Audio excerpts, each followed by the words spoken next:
안녕하세요. 세숙TV 이하나 세무사입니다. 2021년도를 맞이해서 새롭게 사업을 시작하는 분들도 계시고 2020년도에 고용주로서 인건비를 많이 지급하신 사업주분들 인건비 신고에 대한 문의가 많으신데요. 놓쳤다고 하시는 분들이 대부분 많으시더라고요. 그래서 오늘은 인건비의 종류에 대해서 한번 먼저 말씀드려보겠습니다. 인건비 종류는 다양한 종류가 있겠지만 크게 봤을 때 총 3가지 정도 나눌 수 있는데요. 우리가 흔히 말하는 정규직을 뜻하는 근로소득자가 있고요. 파트타임식으로 아르바이트를 하는 일용직이라고 하는 개념이 있고, 세 번째로는 일정 수수료를 받는 용역지급자, 프리랜서, 사업소득자, 이렇게 3가지로 구분할 수가 있어요. 어떻게 신고를 해야 하는지 궁금해하시는 분들이 이제 많으신데요. 일반적으로 고용관계에 따라서 비독립적인 상태에서 회사에 소속돼 있는 인력들을 근로소득자라고 하는 거고, 파트타임의 경우에는 일시적으로 용역을 제공하는 거기 때문에 아르바이트생, 일용직이라고 하는 거고요. 고용관계 없이 독립적인 자격으로 계속적, 반복적으로 용역을 지급하는 형태를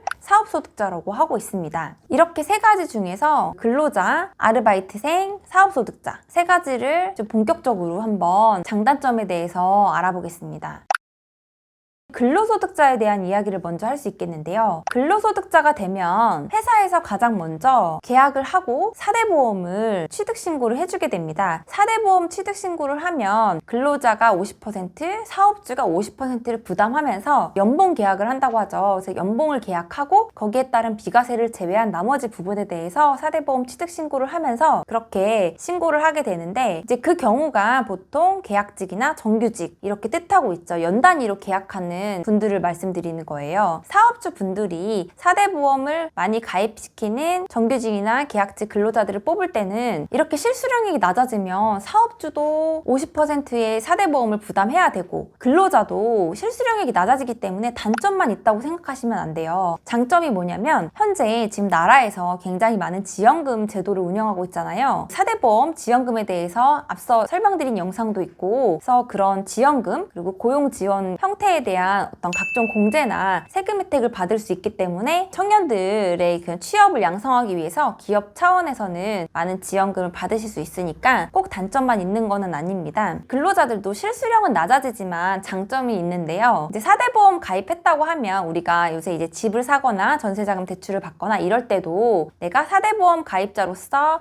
어떤 그 갑근세 원천징수 확인원 근로소득 원천징수 영수증을 낼 수 있게 되거든요. 그럼 이제 연말정산도 해서 환급 받을 수도 있고, 우리가 대출에 어떤 소득금액 증명을 할 때 회사에서 자료를 받아서 재직증명서와 같이 영수증을 같이 제출하시면 신용이 보증되기 때문에 용이할 수 있습니다. 그러면 두 번째로는 일용직에 관한 아르바이트생에 관한 건데요. 흔히 이제 우리가 파트타임이라고 말하는 사람들을 일용직이라고 하는데, 일용직을 고용하시는 사업주분들이 꼭 잊지 말아야 되실 게 있어요. 월 8일 이상 혹은 60시간 이상으로 일을 하게 되면 그 사람들은 일용직에도 불구하고 국민연금을 가입해줘야 되는데요. 보통 국민연금이 근로자가 4.5%, 사업주가 4.5% 이렇게 돼요. 또 어떤 경우가 있냐면 우리가 일용직이니까 파트타임으로 이제 퇴사를 많이 하시고 회사에서는 일용직으로 신고를 하잖아요. 퇴사한 이후에 공단에서 연락이 오면 이미 퇴사한 근로자한테 4.5%를 걷어낼 수가 없으니까 9%를 오로지 사업주가 다 부담해 대시는 경우가 가끔 발생하거든요. 그래서 이 부분은 파트타임을 고용하실 때 굉장히 고려하셔야 될 부분입니다. 그런데 또 파트타임의 장점은 근로자 입장에서는 일 15만 원까지는 비과세예요. 비과세고 또 고용산재는 가입하게 되어 있는데 고용산재는 굉장히 낮은 요율로 부과하고 있어서 이 부분은 조금 유리하게 활용하실 수 있습니다. 다만 동일 고용주에게 3개월 이상 일용직으로 가입이 돼 있으면 나중에 세무서에서 이제 근로소득자로 추징당할 상황도 있으니까 이 부분은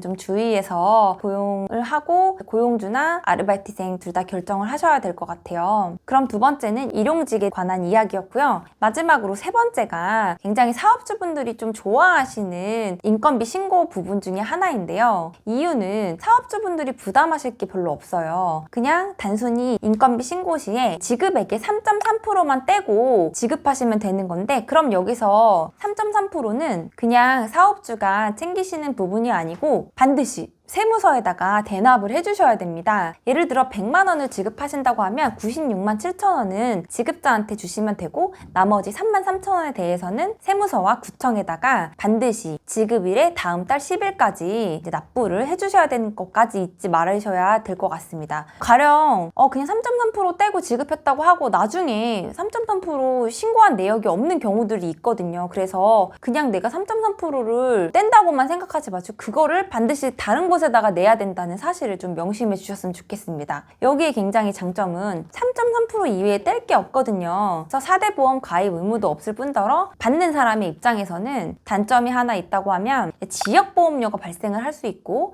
5월에 종합소득세를 별도로 신고하셔야 되는 의무가 발생을 하니까 이 부분도 잊지 않고 캐치하셔야 되겠죠. 반면에 또 실수령액은 굉장히 높아지는 또 장점도 갖고 있습니다. 이렇게 세 가지 종류에 대해서 한번 알아봤는데 그러면 이렇게 우리가 인건비 같은 것들이 발생했을 때 언제까지 또 신고를 해야 되냐. 지금 인건비는 굉장히 많이 지출하셔서 통장 내역이 다 찍혀 있지만 실제로 신고 안 하신 분들이 상당수 있더라고요. 원래는 지급월에 다음 달 10일까지는 무조건 신고 납부를 하셔야 돼요. 그래서 지금이라도 아직 신고 안 하신 분들은 홈택스 들어가셔서 그 인건비에 관해서 명세를 제출하시고 납부까지 하시는 걸 권장을 드리고 이 인건비가 중요한 이유는 우리가 추후에 어떤 세금에 있어서 비용 처리를 받을 수 있기 때문에 굉장히 중요한 일이라고 생각을 하거든요. 그래서 이 부분도 숙지하셔가지고 놓치신 분들은 하시면 되고 내가 매달 어떻게 지급하는데 그것까지 다 신고하고 있냐 이렇게 조금 번거로워 하시는 분들이 있으신데 이럴 때는 이제 매년 1월달, 6월달에 반기 그러니까 내가 상반기, 하반기에 한 번씩만 신고 납부를 해줄 수 있는 그런 제도를 마련해주고 있거든요. 홈택스에서 그거까지 신고를 해놓으면 이제 승인이 되고 그렇게 1년에 2번만 인건비 신고를 해주면 우리가 정당한 적격 증빙 비용으로 인정받을 수 있습니다. 인건비는 부가세와 연관되는 개념이 아니에요. 우리가 사람한테 뭐 월급을 주거나 급여를 줄 때 부가세를 떼진 않잖아요. 그래서 그거 헷갈리시는 분들도 간혹 계셔가지고 그 부분은 단순히 이제 내가 종합소득세 할 때 비용 처리가 된다 이렇게 알고 계시면 되고 아르바이트생 같은 경우에도 아르바이트생 신고를 할 때 1년에 4번 신고하게 돼 있거든요. 그래서 1년에